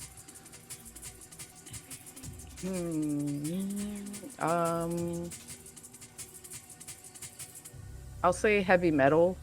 Good choice. I still have yet to see that. That's dope. Yeah, that stuff's really the whole movie was really fluid, you know. Yeah. Yeah, it just really stuck a chord with me for sure. That because I do want to make a music video, but I also love movies as well for their narrative. So I think that movie in general is like a good mix of both. That's true. Music videos are short and kind of light on the story sometimes. So being able to have like a heavy whole... metal. I love heavy metal. You mentioned Miyazaki as well, but do you have any other favorite animated films, like by anybody at all? I mean, Disney stuff is always like a big thing. Like Goofy movie came up in my mind right away. Oh yeah, movie. that 90s Disney great. shit. Love Goofy movie. Yeah. I remember seeing it in theaters. Nice. Definitely 2D more than 3D. Like just older work, like you know, Snow White, Pocahontas, Right. Little Mermaid. But I can't think of any more things. Disney in general, for sure. Some people mentioned Don Bluth in the chat. Any thoughts on Don Bluth or the guy who did like Secret of NIMH, American Tail, All Dogs Go to Heaven, Rock-a-Doodle. Oh, Rock-a-Doodle. Yeah, that's right, Rock-a-Doodle. Yeah. Gosh, classic stuff. It almost reminds me of like what's his name? Just really classic American kind of stuff, you know? Yeah. It's really cool stuff. I love that stuff too. Honestly, if something's animated, I'll watch it. True. I'm very interested in it. Very much so. If it moves and it was pictures, yeah, for some reason. Yeah, it's fascinating, you know. I mean, it is really just fascinating to understand that these are just still photos that have been slowly, carefully, and had life breathed into them. It's fascinating. What is a behavior that you see a lot in the visual art scene that you think is cringy and that you wish would stop? Interesting question. I guess in my little nook of the internet and then on Twitter, I would say I kind of want people to stop complaining about AI art. All right. Especially when it's not somebody commercially like suing somebody because a company stole their stuff or something. It's like, or you actually know something was stolen from yours. I don't know. It's just a little like, yeah. I feel like they bring it up just to talk about something. And Yeah. I'm just like, this isn't really relevant. Or like listen, I don't have a hard stance either way, but like people feel very strongly about NFTs. And like it seems like there's been like relationships and friendships that have just been like just bridges burnt over NFTs and AI art, and like I get it. But like you said, like damn, dude. NFTs, yeah, is definitely another one. It's like Leftists are really bad about that stuff. I say this as a leftist. Right. But yeah, that can be really annoying. I mean, the NFT thing gets ridiculous. Like, I get tagged on random NFT things on Twitter, and I have to block these people because they just go on and on and on about it. And I'm just like, if you're not interested, don't bother people with your spam, you know? I've heard so many arguments, and many of them have just gone straight over my head. I'm not ashamed to admit, but sometimes I'm just like, my God, you guys, like, in the grand scope of things that are like going on in the world, like NFTs is like in the middle somewhere. You know what I mean? Like, damn. I remember when we were all mad about that. Yeah, like there have been visual artists, no names, but there have been people who've been on the show that have like just damn near had their careers ruined because they sold NFTs, and like really had their feelings hurt because people were so against NFTs, and it's just like, gosh. Oh, you know how people are. They don't know Yeah. what they're talking about. There's a thing, and then they get upset about the thing, and then the thing. There's a new thing to replace that thing. Yeah, Makes true. them upset. Yeah, you just whatever. Wait a month. Turns out the thing wasn't even real to begin with. Right. Jeez. Who are some people that you think really deserve a platform in the scene? Like, maybe, like, who are some people you think we should bring on here? Damn. You've had a lot of people already on. Yeah, we already brought on Equip. Sorry. You haven't brought him on in a while. No, That's true. We might see if we can get him to do one of those spots, kind of like we had in the middle of the show.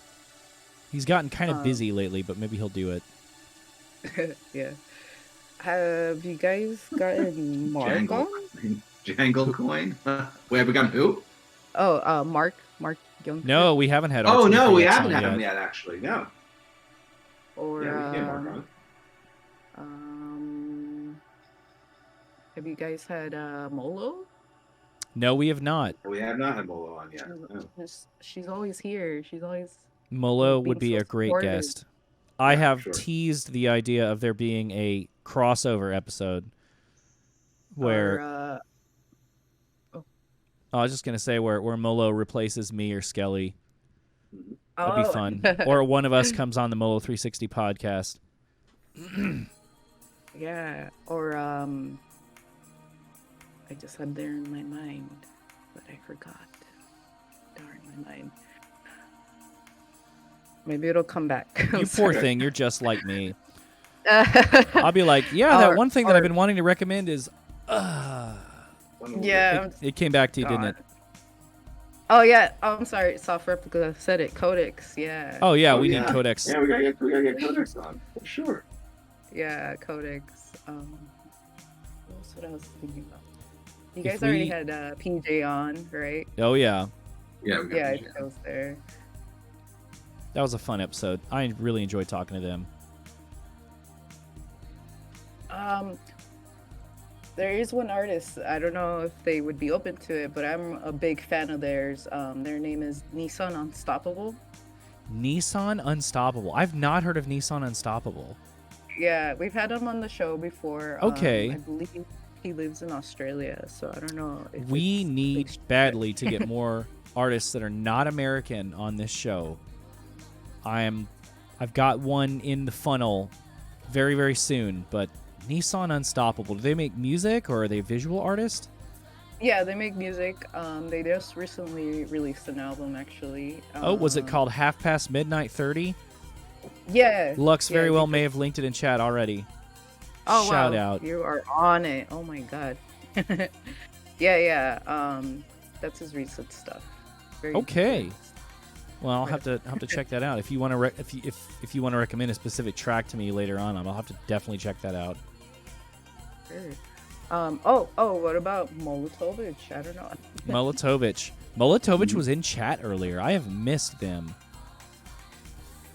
I would really like to pick Molotovich's brain over the arc from like 100% fashion collector to like mega video game streamer superstar. Yeah, for like sure. putting I want to say they had like a custom PC built and everything, and like Yeah, no. You were streaming games for a little while actually, but not for a super long time. Yeah, just I think for you a were. little bit. It was either Octopath or something else. And I remember Yeah. tuning in, and that was fun. You and one other person. I don't remember who it was. It was Codex. Codex was there. Was it Codex? I thought it was another. I guess I thought I remember hearing like a feminine voice. Yeah, no. Also, I streamed with my ex-roommate Renee. Oh, that's right. That's right. Yeah. My Codex's voice is deep as fuck. It was not Codex. no, yeah, it was her. But yeah, shout out Renee. Renee did work for our show as well. Renee created our logo actually. Yeah. She goes by Eparita. Yeah, shout out. Shout out Renee. What are some terms that you have muted on your Twitter? I don't have anything muted on my Twitter. Oh, no way. No. No echo chambers for Segaoctopus. Nah, I don't. Or at least I don't do that. I mean, I unfollowed Tech one time because I was like, he said something stupid. Oh, that's Tech Honor said something stupid. Imagine that. It was shocking. Yeah, I unfollowed him, and then later, I just followed him again. That's funny. But that's the extent of I what think I've Tech done. has unknowingly pissed off plenty of people, but I don't think I he think really he's knowingly intends- done it. He never comes. Oh yeah, and knowingly as well. I don't He think knows it comes he's from a doing it? hateful position. I love Nah, Tech. he's just silly. I love I Tech's love Tech. takes. Having him on the show was a lot of fun. I'm the same. I don't have any terms muted on my Twitter either. Honestly, I don't have like any terms if muted. I I don't don't want to have see it, I just log out of twitter.com. Exactly. It's just as easy as that. Time to get James on. Yeah, Yeah, I we know. do. I You're asked him right. Before. We got to figure out a nice time for him. He's down for it. Just got to figure out the time. Tech knowingly annoys people. At this point, when we bring James on, I feel like he's going to be like, "What took so long, guys?"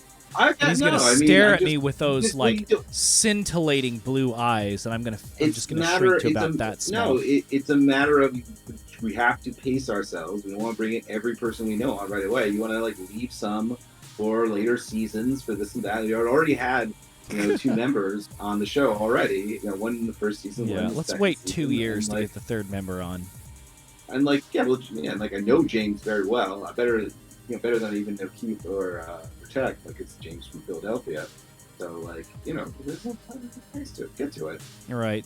And I wanted to wait till they had the new album out too before he had every. Oh other yeah, member good on. point. Honestly, I'm So now afraid they do. DDS is like blowing up so much he won't even come on. Shut up. Yes, he will. Well, Did you guys already have NREL on? Absolutely. We had iClick on. We had iClick. You're right. We haven't had Oh, Nathan on okay. just by himself. Nathan has been Okay. blowing up lately. He's been playing hella cool shows. Maybe we need to bring him on like ASAP. Yeah, look at that. Anytime. I don't know. I feel like we're double dipping. We just have a lot of people to get to, so. Did you guys have Frank JC? We did have We Frank did. JC on. We actually Yeah. had Frank on pretty recently. He was our last guest for season 2. Oh, Yes. okay. That's probably why I'm remembering. Fucking quiz. Are you much of it? Like, do you go on YouTube a lot? Do you watch a lot of YouTube or not really? Yeah, I do watch a fair amount of YouTube. Do you have any favorite videos you want to share with us? I mean, I had that animation earlier. Let me take a look real quick. What Do I've it. been watching. Let's see. I've been watching Resident Evil 4 remake playthrough.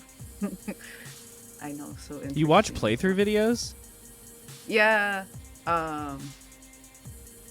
Yeah. Word. I watch That's- a lot of playthrough videos. That's actually. one thing that I've never really been able to get into, but like I'll watch like the summon animations for like, you know, like summons that I could never get, but like I don't know. You don't watch playthroughs? No, I mean I know you're interested. Like you're okay with watching people's. I watch playthroughs because I don't play video games. So Right. because I don't play them, I watch playthroughs of them. Like I don't know. I realize I'm outside the like the normal curve on that. So like I'm trying to understand like why people can watch that and find that entertaining. I mean, you can understand why I do because I'm not. Yeah, because you don't play the game. So I'm gonna watch it. So you know, I like watching people play them. For sure. I think that's part of why I watch them, because I mean, I don't have enough money right now to buy Resident Evil 4 remake. Ah. But I see. so I was watching it, but also I'm doing some fan art, so I was like watching Okay. it for reference. These are really good answers. Yeah, it makes sense. Yeah. But here, I'll share this little cute music video that I really like by Yeji. Okay. Oh, I love Yeji. Yeah, Yeji's awesome. Thank you. And actually, Rebecca Sugar helped on this as Oh, well okay. as a bunch of art animators on there. So it's another little inspiration there. I watch this video all the time. Last minute question from Molo360. What is your favorite anime? It's not I would Neon say- Genesis Evangelion, is it? Yeah, it is. Mm. It is. It's just one that really, I must have watched it in the prime time of my, youth, teenage years, because, like, I really relate to it, I guess you could say. Not directly, obviously, because the characters are kind of intense, I guess. But, Yeah.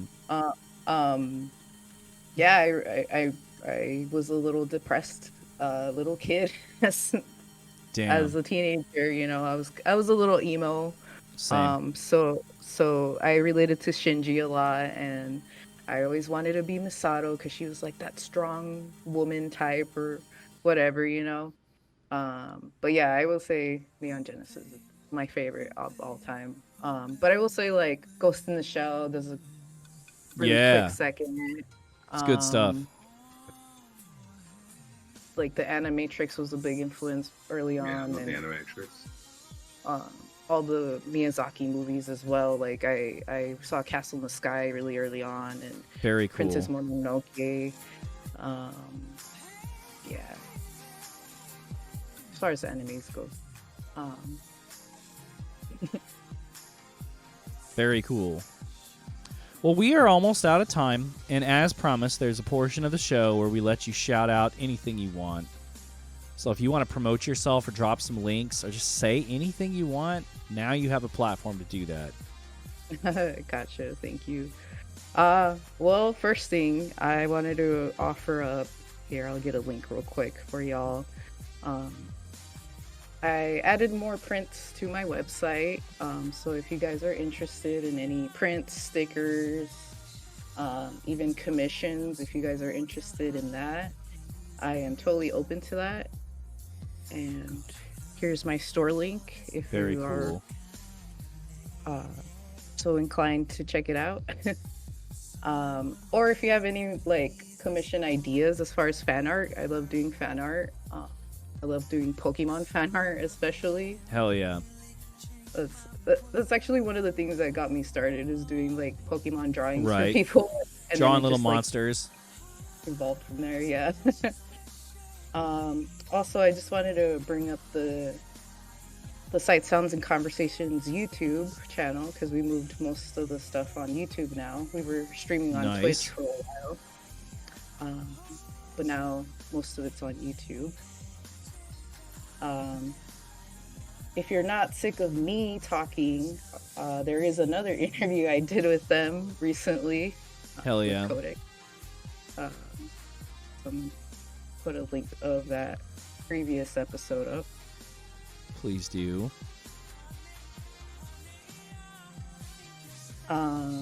Yeah, so they had me on and a bunch of the other artists. It's about 6 hours long, so just scroll through and check it out. If you are a visual artist or animator or music person and would like to speak to us, get interviewed, or anything like that, we would love to have you on the show. There's always an open door. We've had both Skelly and young SHIRO on our show, so That's right. Multiple times, baby. yeah, if Codex can't respond to you, always message me. Like, I'm kind of the middle person now too, so like, Yeah. if you're interested, have a new album coming out, like, we are always open to putting more people out there with our show as well. So like, I always have a great time editing stuff, and if you're open to like doing visuals with me too, I'm all ears. I'm all Nice. go on that. Nice. So yeah, those were just a couple of links that I wanted to share with All everybody right. here. You got a Patreon, don't you? Oh yeah. Yeah. Please post the Patreon link. It's also on my site there. Okay, but good. I will post the link on that. I always forget about the Patreon. I'm sorry. No, you're good. For my own self promotion. So on the Patreon, I also take commissions, but mainly it's kind of like a little sticker club. If you subscribe at least $2, I'll send you stickers of my latest artwork that I'm doing that month. And yeah, if you're interested Hell in more, yeah. all you have to do is ask, and I have it open there for anyone who's interested. Very cool. Well, I don't have much going on. Just something for the upcoming Helios 3 live stream event, and some live shows coming up this summer. Promotion just started for Midwest Aesthetic, which takes place in late July in Madison, Wisconsin. I'll be performing alongside such greats as SHIRO, Van Gogh, Simple Syrup, Vape Error, Fire Tools, and the Queen Luxury Elite herself. And a couple other people whose names are escaping me. So, I can't remember the exact date. I feel like it's July 29th. It's a Saturday Definitely gonna come in out for that. Madison, Wisconsin. It's a little mini econ. If you're within a handful of miles or hours of driving or flying, you should come. It's gonna be a banger of a show. Don't know what I'm gonna be playing yet. It just depends on how long they have me playing. And then, some other stuff that's still being kind of worked out. Hopefully be playing some more live shows. If you need somebody to fill out your lineup, book me. I am driving 8.5 hours for this show. I'll fucking do it. You heard it on Hot Takes. Wow. Skelly, you know what, man? It's worth it. It's for a good time. I like driving, damn it. What do you got going on, Doc? I have my party Eclipse coming up on Friday at the 700 Club. That is a dark synth, witch house, wave, funk party, and then I also play a bunch of like darker pop music with female vocalists like Purity Ringer Grimes and stuff like that, and churches. And then the next week after that, May 4th, at the Dolphin in Philadelphia is Terminally Chill. And that's coming back, and that's going to be myself and Vape Error and Mr. Hideyoshi DJing that. Awesome. Wish I could be there for that. There's information in the links. For both Thanks for those linking, parties. man. Anything else? Nope. That's it for now. That's a hell of an upcoming roster, though. Nonetheless, That's enough for now. Couple bangers. Y'all give Segaoctopus a follow. Buy her work. Sub to her Patreon. Check out her shit. We really appreciate you coming on the show. Thank you so much for giving us your evening. Loved getting to know you better. Thanks for having me. I'm so glad to have talked to you guys. The feeling is very mutual. Absolutely. If you're a fan of Hot Takes, guys, follow us on our socials.